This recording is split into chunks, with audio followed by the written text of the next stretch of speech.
Christmas tree skirt. It's called our Christmas Charm Tree Skirt. It is a quilting project. If you would like to spruce up your tree, maybe give yourself something new to look at this year, start a new tradition, any of that, or gift it at any point during the holiday season, this is a free project that you can download. Just go ahead and click the link. It should be dropped into the chat box, and it might even be in the description of this video. So take a peek at both of those places and get your free download. Now, the chat box is important. This is Q&A. So if you have questions today, please drop your questions into the chat box below the video or into the chat on YouTube and Facebook. We'll get to as many questions as we can. Keep them as broad as you want them to be. We have about an hour to spend asking all of your questions, and we'll get to as many as possible. You can even just drop a hello. Let us know where you're viewing from so we can say hi. All right, with that out of the way, I have to bring on our expert today. Today we have Colleen Tauke. Colleen, hello and welcome. How are you today? Thanks, Leah. Great. I got a quilt on and off the frame long arm this morning, so there's another Christmas present that will get delivered on time. So it's a challenge when we get closer to Christmas. Those last few weeks, we start looking at, we don't count weeks anymore. We start to count days and hours of how much time we have left to try and get some of these things finished up. So it's that crunch time. It's fun right now, but there's just so many ideas still swimming in my head. I think, oh, I could do this for a stocking stuffer, or I could make that, or, oh, did I ask for that tool for Santa to deliver? So, but if you're stuck out there, anyone, if you're on a project and you're thinking, I don't know where to go next, or what should I put on my wish list from Santa for Santa to bring? We can discuss that. And I'm sure that we have a lot of quilters who will help us create a really great gift list. Well, I was going to ask you what you've been up to. So we heard about your morning. Anything else that you have going on, Colleen? Projects that you've been working on? Anything you want to share with us just about how life is going before we start to get to questions? Life is busy. I have 6 grandkids, so there's always somebody in motion in our area. I did finish up 2 quilts last week that if I'm not careful, my daughter-in-laws may or may end up running off with them, or my daughter. I put a plush fabric on the back of a Christmas quilt, a little throw for the living room. And it's a cream color, long plush. And it basically feels like you're just petting the back of the quilt. So I think when you use those quilts, you can flip them over to the cotton, the piece side against your lap, and you can just sit there and relax and pet the quilt on the plush side. But everyone who's seen it is saying, am I getting this one for Christmas? And I don't know if there's enough hours or days left to make more of them, but we may have to extend the gift giving season a little further down the line. But people have asked, can you use plush on the back of a quilt? And definitely, when I say plush, there are different companies that make it. Shannon is one of them, and Moda also makes something that a lot of people will recognize as minky.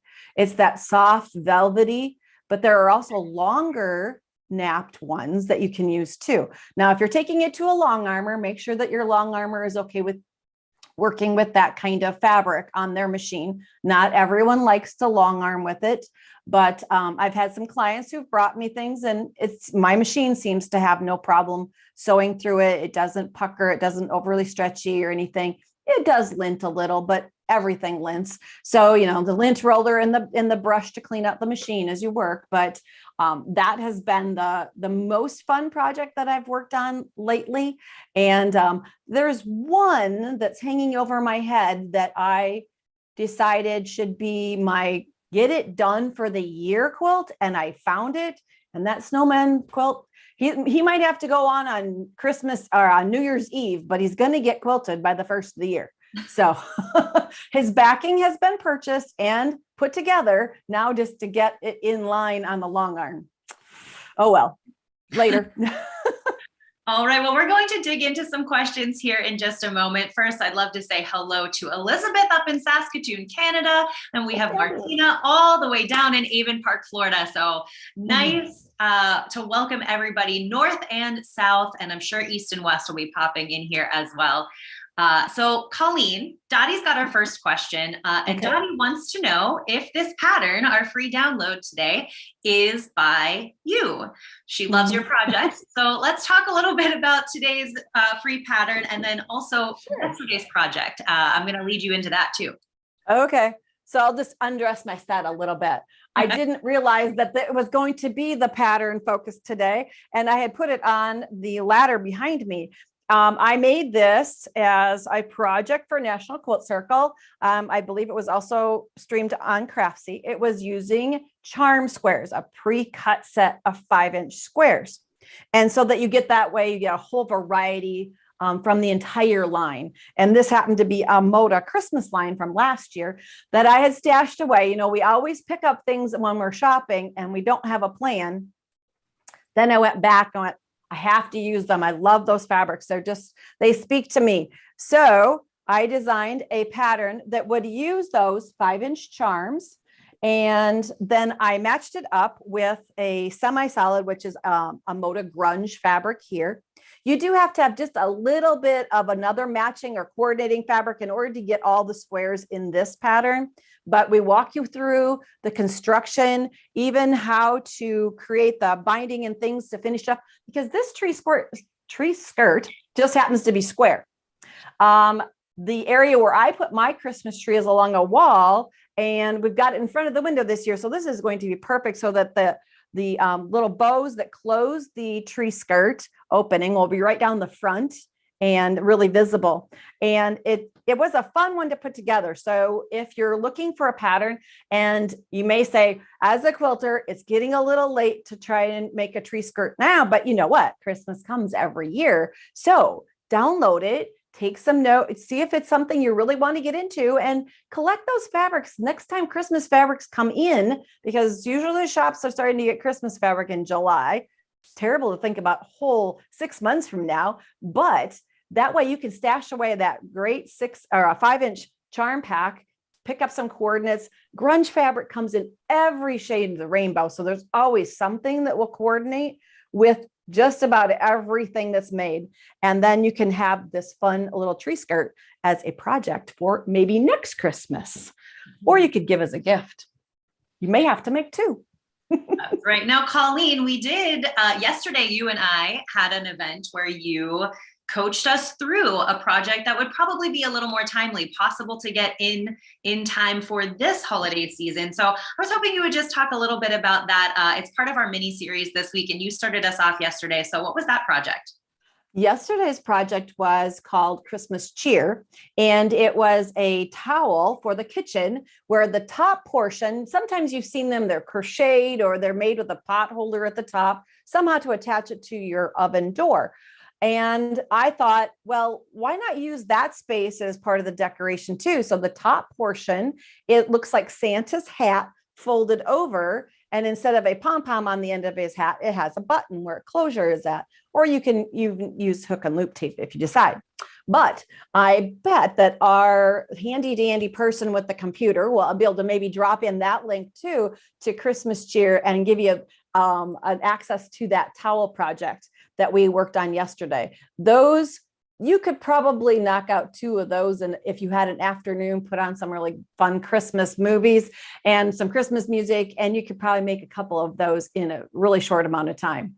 They were fun to make. I made one in classic red, and the other, I went a little bit more on the modern. You know, the quilt behind me has some kind of aqua green in it. And sometimes you'll also see a turquoise added into Christmas fabrics. So I did kind of an alternative, more modern looking one in a turquoise. So Santa doesn't always have to be decked out in red and white. All right, I knew we would get some East and West here. We've got Marilyn now from New Hampshire. We've got Karen from Arizona and Irene from Madison, Alabama. Oh, and Lori also from Arizona. So welcome to everybody. I hope that you're having a wonderful day. It's good to see you all from so far away. We're going to talk a little bit about other people's Christmas projects here, Colleen. So first, Katie just wanted to share with us what she's working on.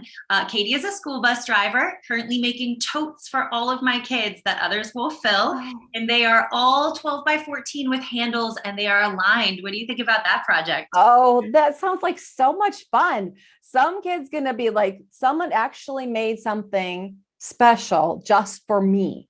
And that is going to be one of the gifts I'm probably going to remember forever. You know, you can always buy things, but that special gift that somebody took the time to make is amazing. And my mother-in-law drove school bus for years. I think that school bus drivers should be rewarded. I don't think I could do that job, but those who can, that's an extra special. You set those kids off on a good note every morning and every afternoon as you return them back home. So kudos to school bus drivers. I still remember my school bus driver from elementary school. So, and very fondly too. It's not a bad memory. I rode the red horsey bus for years. All right, we got a question from somebody on their project that they're working on, and this is Nikki. So Nikki is making stockings this weekend, and she's doing this with her daughter. And she wants to know, Colleen, should they be doing quilt as you go for this project? Quilt as you go is a quick method. It depends on how many you're making. A girlfriend of mine recently was making a bunch, and she just made a flipped and turned, and they weren't quilted. If they're going to be more like an heirloom thing that you're going to want to have them, year after year after year, taking the time to quilt as you go is kind of a nice step. It gives it a little bit more structure. You can use some fun stitches later on top if you like, but the quilt as you go method gives it that creased feeling of being quilted, and nothing shifts around when you're putting the lining or even pulling gifts in and out of the Christmas stocking. So I think the quilt as you go ones are really nice. I've done that version before, and especially if we're working as a team, and like if you're using strips or pieces across there, someone can be cutting strips, another person can be sewing, and then rotating back as you flip and go. It will go really quickly. That sounds like a really fun team project to work on. All right. Now, Irene says that she says, love your cup. And I'm pretty sure she's not talking about my mug. Very, very bland. So I'm she's talking about yours, Colleen. What is your go-to warm drink this winter? It's lemon tea this morning. It's really cold in Iowa. We went from the 50s last week to, I think the wind chill was about a -6 or 7 earlier today. So a hot cup of tea was my choice today. And you have I had to on it. pull Santa out of the cupboard because it's that season. Now, you mentioned yesterday during the project, and then now today, your workroom is a little chilly. So I'm sure you're not alone in that. For our quilters out there that might be experiencing little chilly fingers, do you have tips for when you're still trying to get those last minute projects done and trying to stay warm? What do you think? I think that for me anyway, if I can keep my feet warm, the rest of me stays warm. And so then a different addiction comes out. I also am a knitter. So I go upstairs and find my wool socks that I made. I've made this I had yarn that I wanted to use up, and it is purple. So I have purple wool socks that keep my feet nice and toasty warm. And if my feet stay warm, then the rest of me is good, because usually by that point I'm in the heat of what I'm doing and I don't even notice anymore, but I have to keep my feet warm. So that's my ticket, wool socks. All right. Anybody out there that has their own solves, you can go ahead and drop that in the chat too. We do like some crowdsourcing. But in the meantime, we'll get to some more questions as well. And Paula's got our next one. So Paula says it's getting very cold. Agree. Is there any scarf projects that I can make out of past failed quilting projects? What do you think, Colleen? Okay. Probably. What I might do actually is, if you've got a quilt, some quilt blocks or pieces that you want to make into like a cowl or something, you could back those with, I would just back them with either a lightweight quilter's cotton and do some stitching into them. And then what I might do, and while I'm thinking of all this plush fabric that I've been working on, back the entire thing with a plush fabric. So you would have the quilted on, or pieced on one side and that furry on the back. I think that would be a fabulous thing to wrap around your neck.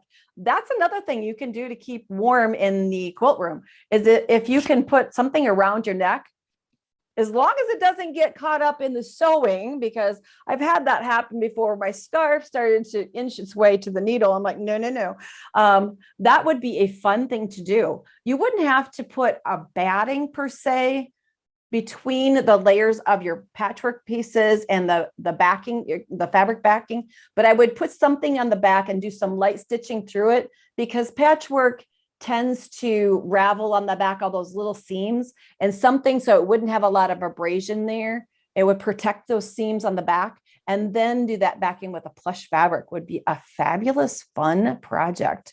Oh my, don't get me started. I don't need one more project. You're just going to add to the list and keep it going. Uh-huh. All right, let's go to Cheryl's question next. So Cheryl just purchased a cutie tabletop quilter and wants to know, Colleen, what your best advice would be to help her get more proficient. I have just been practicing stitches and I am terrible. I'm sure you're not terrible, Cheryl, but what do you have for her in terms of advice? We all feel that way in the beginning. Trust me. I've been there, done that. I have the quilts to prove it. The biggest thing is memory motion. Just similar to the fact that, remember back when you were learning to write, to hold a pencil and to even just write your name. At first it came out very clumsy. You had to think about it a lot. But today, if you take a piece of paper, a pen, and you close your eyes, you can proficiently write your name nice and smooth without looking at it. That's called memory motion. And that's what you need to also acquire when it comes to any kind of machine quilting, whether you are moving it under the machine yourself in a standard kind of a sit down machine, or if you're standing at a long arm where you're actually moving the needle and the machine across the fabric. Memory motion, your body has to, and your brain have to get patterned. So the things that I did to practice, I acquired a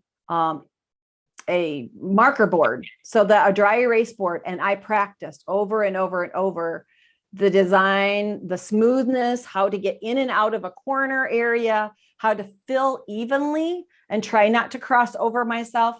But remember, there's no quilt police that's going to arrest you for actually crossing back over in a meander. It's not the end of the world. You're probably the only one that will find it. But a dry erase board gave me the ability to just wipe away my mistake and start again until I got it to the point where it was more smooth. Now, in a dry erase board, or even using a scratch paper and or a tablet and pencil, you're moving the needle. The idea is you're moving the needle. And if you're going to transfer that to moving the fabric in a smaller machine, like in a domestic machine, so in a cutie, I believe that goes on a frame and it rolls over the machine. So the dry erase or pencil practice is a really good thing. If you're going to manipulate, for those who are doing it on their domestic machine, again, it's practice, practice, practice. You make a quilt sandwich. So you've got a backing fabric, a batting, and a top fabric. And you run across it and you think, I'm done. I need to throw this away and make another quilt sandwich. You don't. Change the thread in your machine so that, because you're always looking for that thread that you're running currently. So if you did everything in a light gray, change thread, change it to red or some other color, and run again the pattern across it. Use that piece over and over. That will keep you from wasting a lot of fabric, but gives you a practice sheet to always pick up, because you're changing color, and so that you're looking at a different thing as you follow.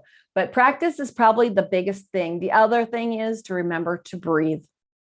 A lot of us, when we sit down to machine quilt, we get nervous. And when we get nervous, we tend to hold our breath.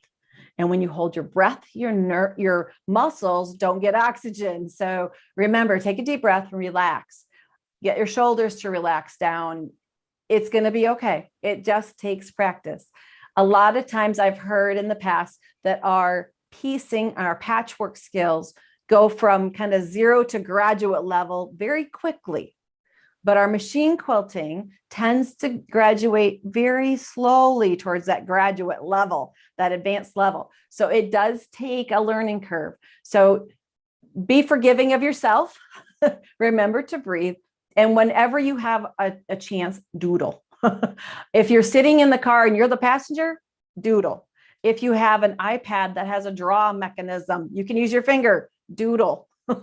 That's what I do. Even when I get a client quilt in and I'm not sure what to do in a section, I will take a photo with my iPad, put it in the draw edit thing, and I will draw on the picture, filling the space until I get it the way I want it to get to be in the end.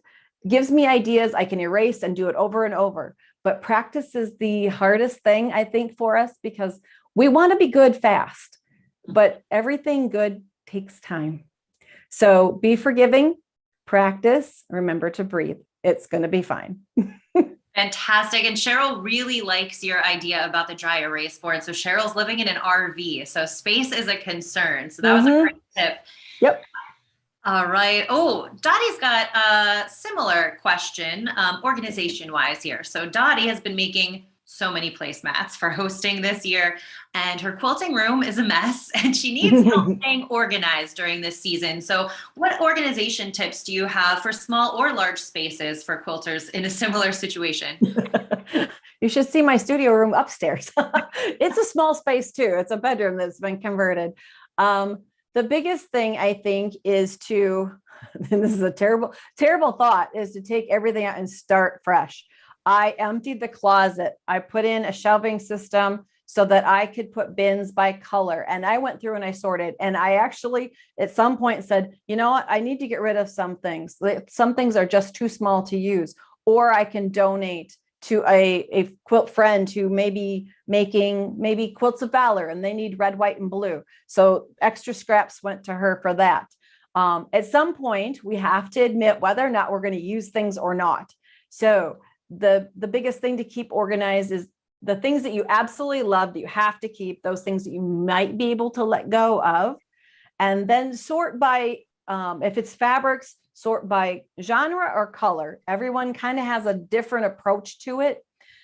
When it comes to organizing, say, quilts or placemats or those kinds of projects, I tend to use bins that are the current thing that I'm working on, so that everything is in one place, because I tend not to have just one project going at a time. I may have a Facebook Live project, I might have a mystery project, and I might have a class that I'm working on at the same time. And having a bin for each of those so that the fabrics and the instructions and anything I've cut or progress I've made on those stays together in one place. Sometimes you have to be creative about the space that we have.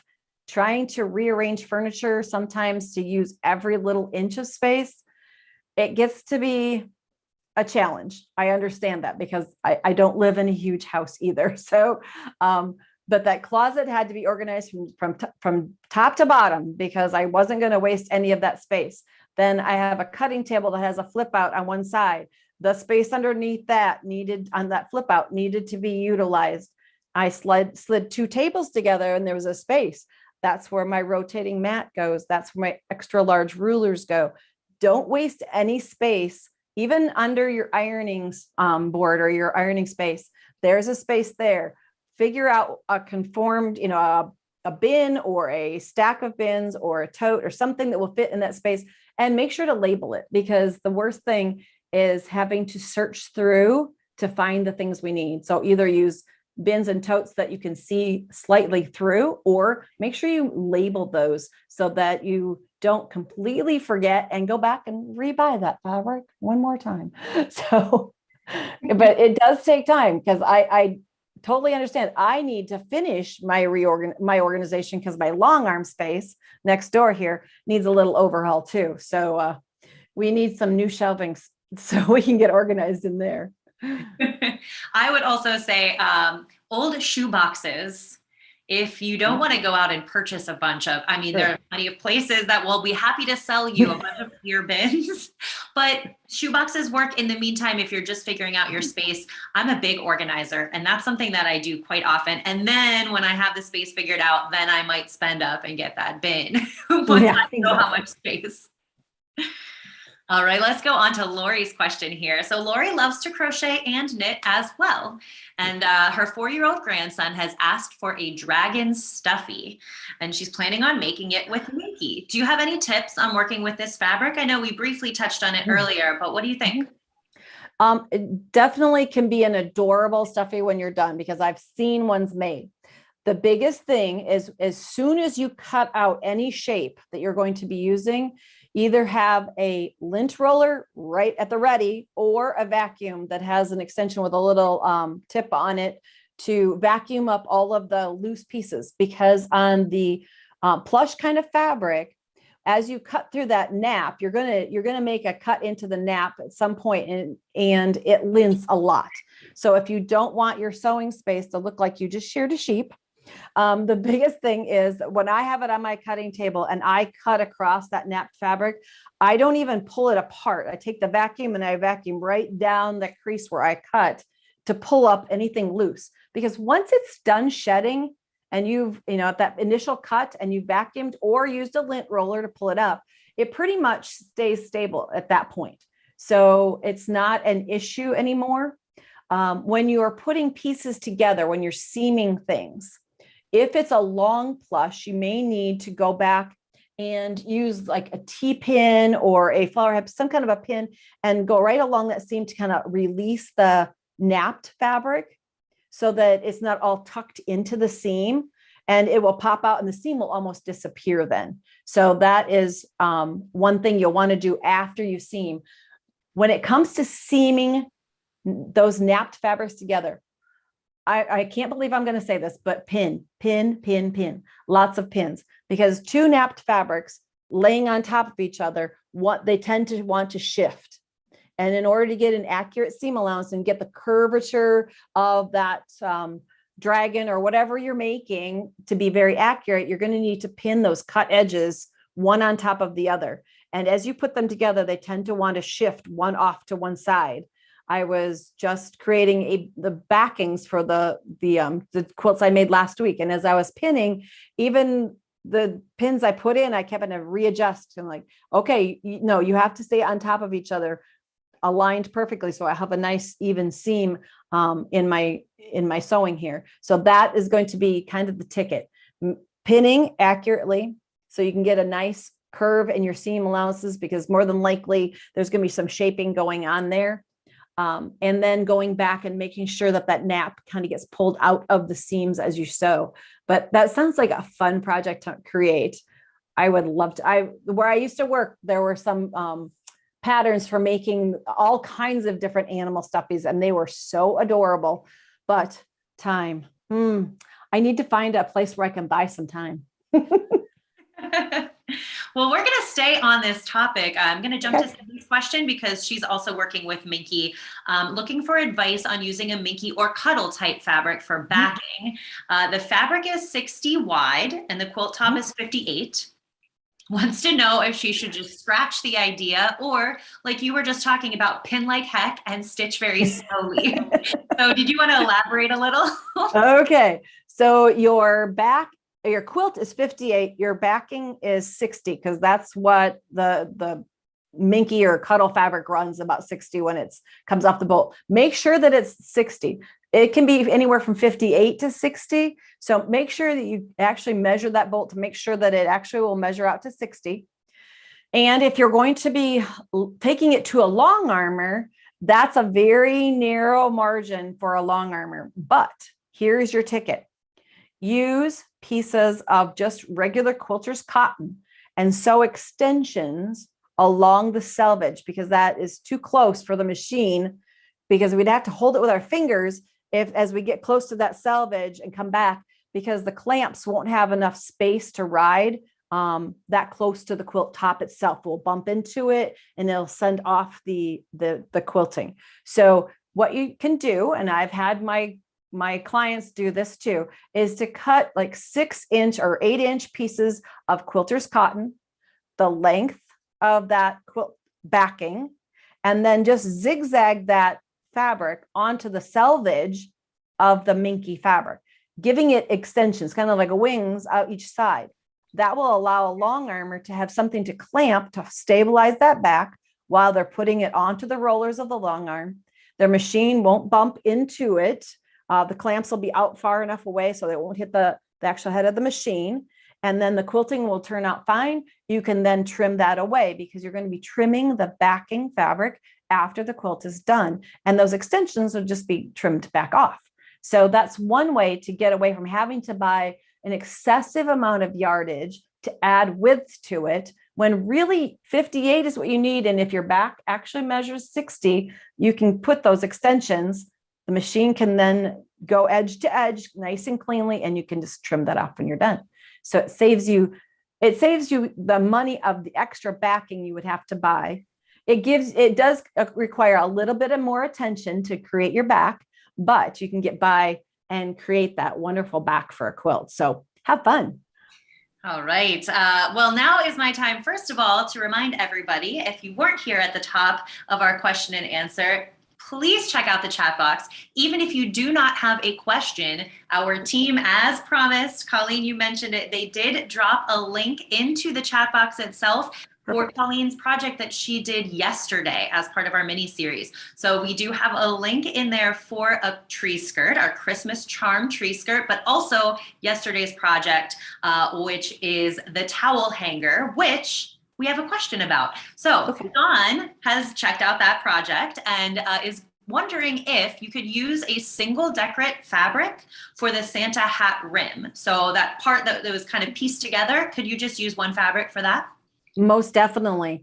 That was one of the options that we actually did talk about yesterday, because not everyone likes to work with 1¼ inch little tiny squares, and not everyone wants to make a patchwork in that area. So you could easily, you could use a minky kind of fabric or a cuddle fabric.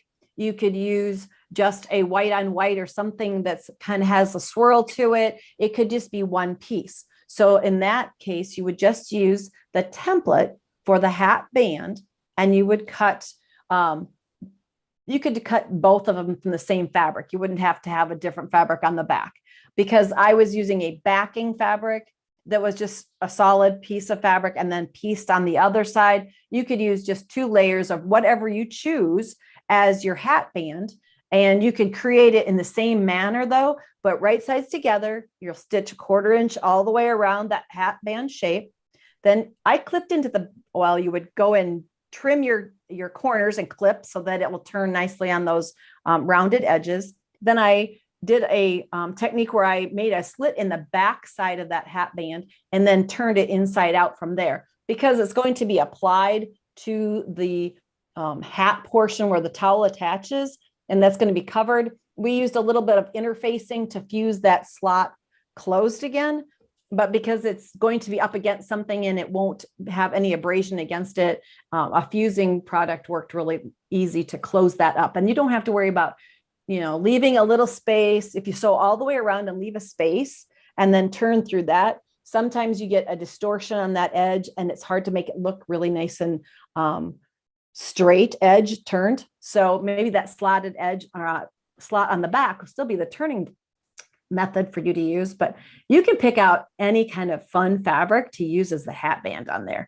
I can imagine some that looks like kind of swirling, kind of fluffy. I'm even thinking of the scraps from my the back of my quilt. Putting a plush fabric there would be fabulous.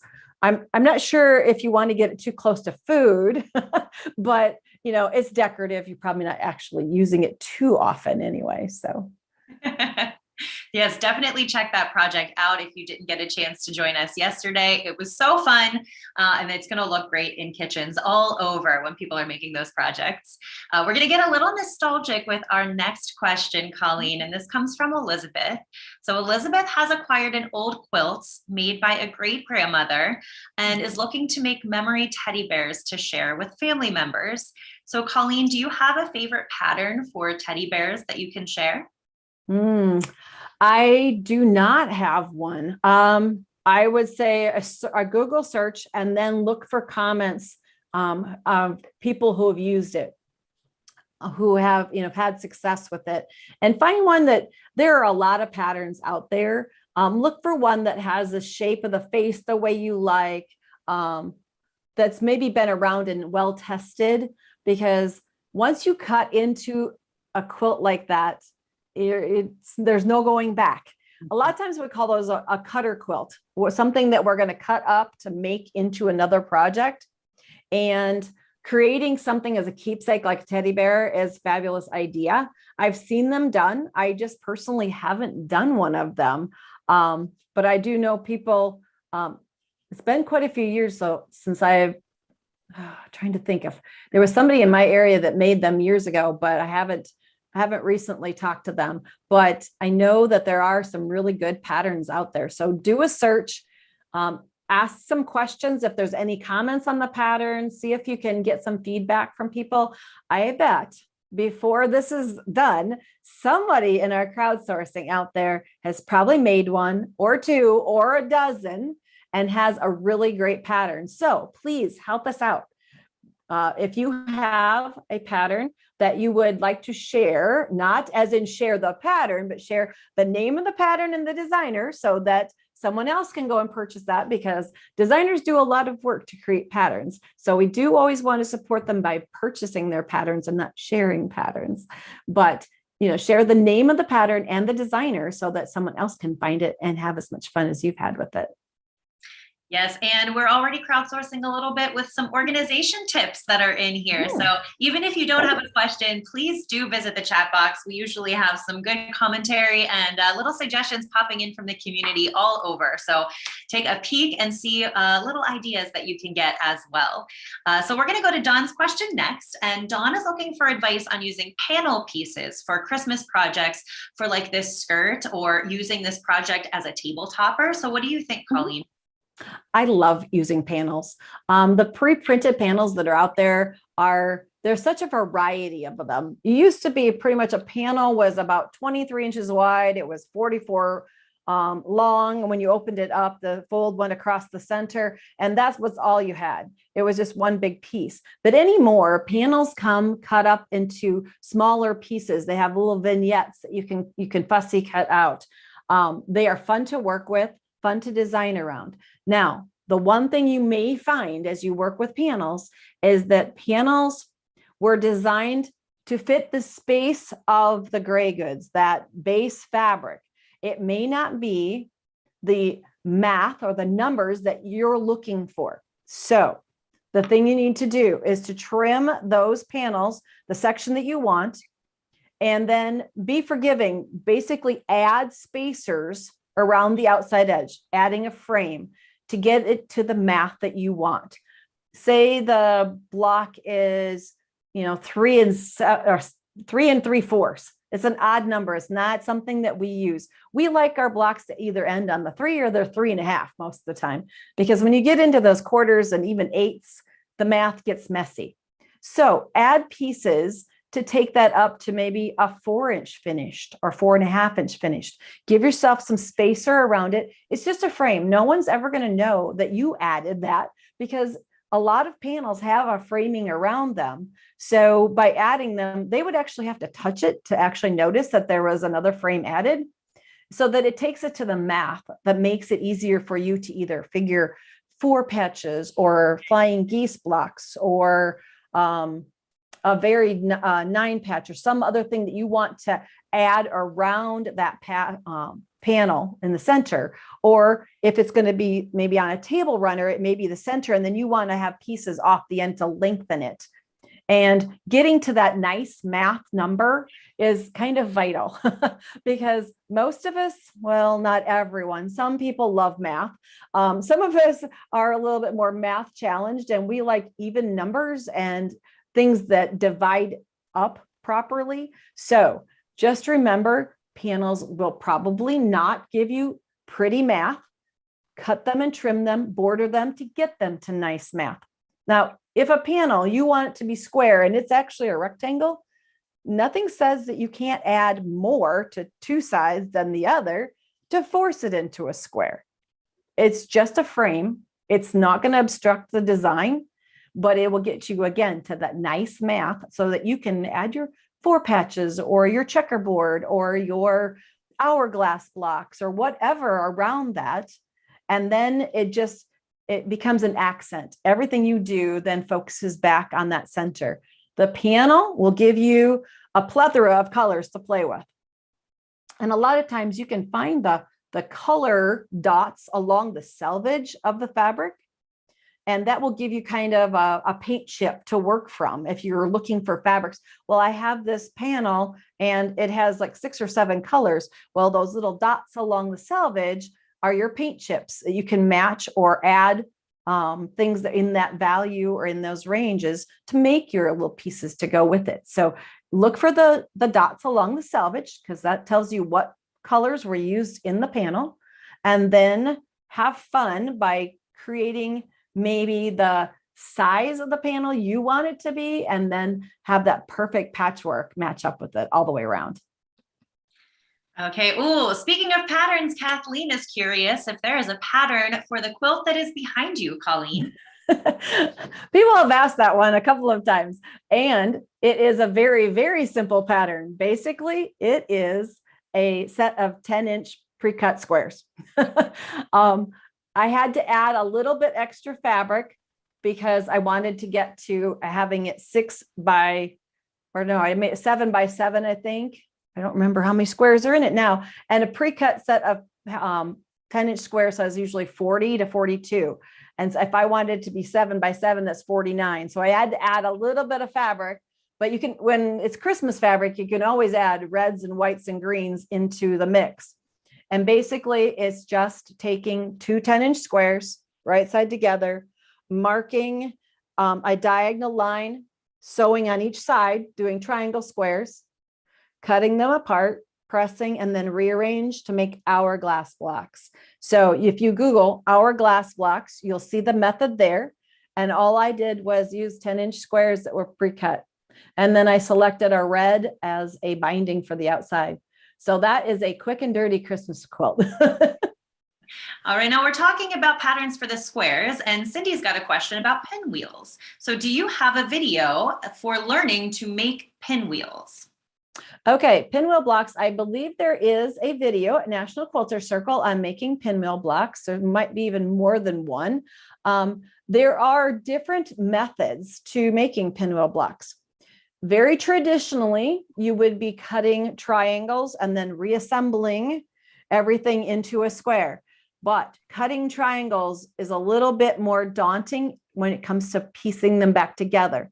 So in most of the videos that you will find making pinwheels, it will show you how to do probably triangle squares 2 at a time, because that way you're working on a square and you're going to sew across it before you cut, which then alleviates that stretch on the bias, that diagonal across the block.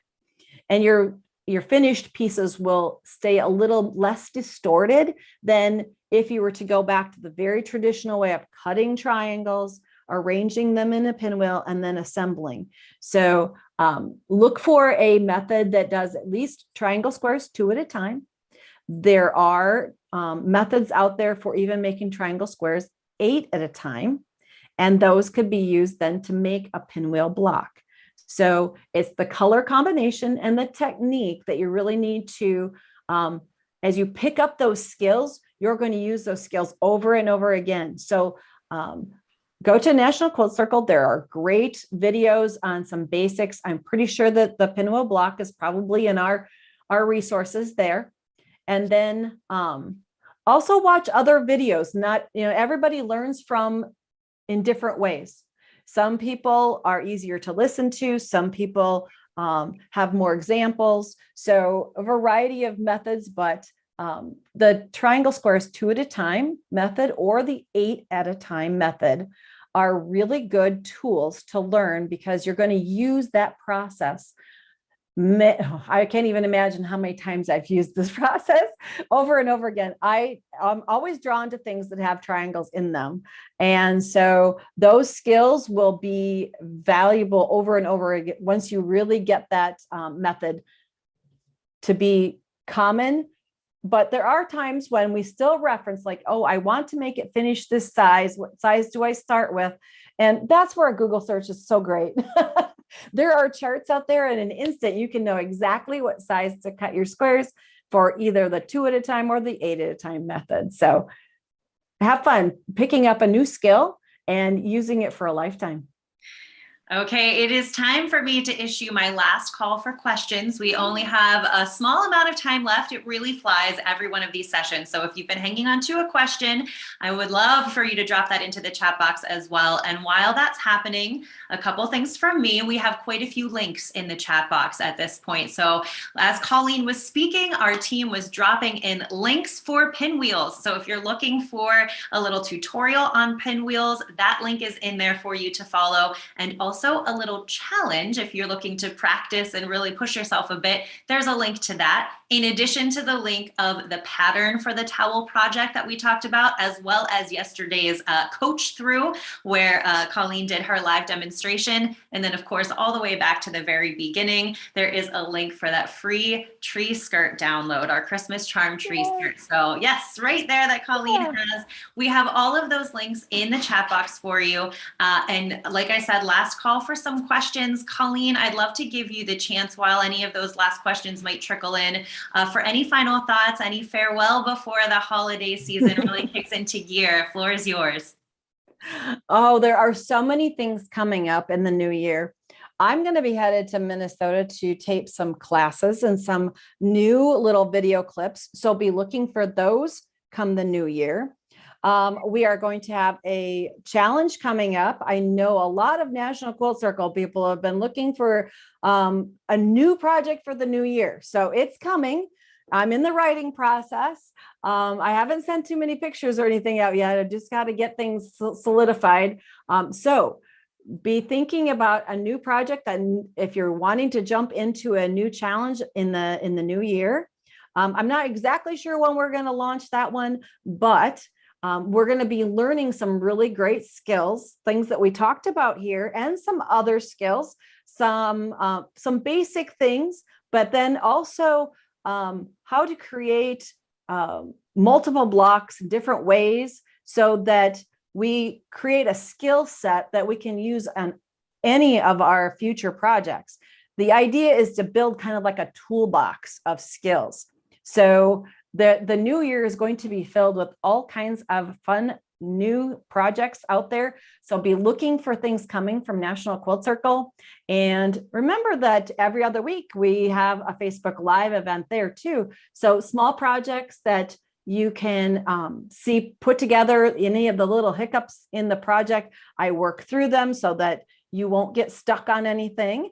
Sometimes I introduce a new tool. Next week, we're going to be talking about creating quilt labels and how long have quilt labels been around and what are different ways that we can label our quilts, because we always think we're going to remember everything about a quilt. It was our baby, for heaven's sakes. We made this quilt. But if you make enough of those babies over time, you start to remember, oh, wait a minute.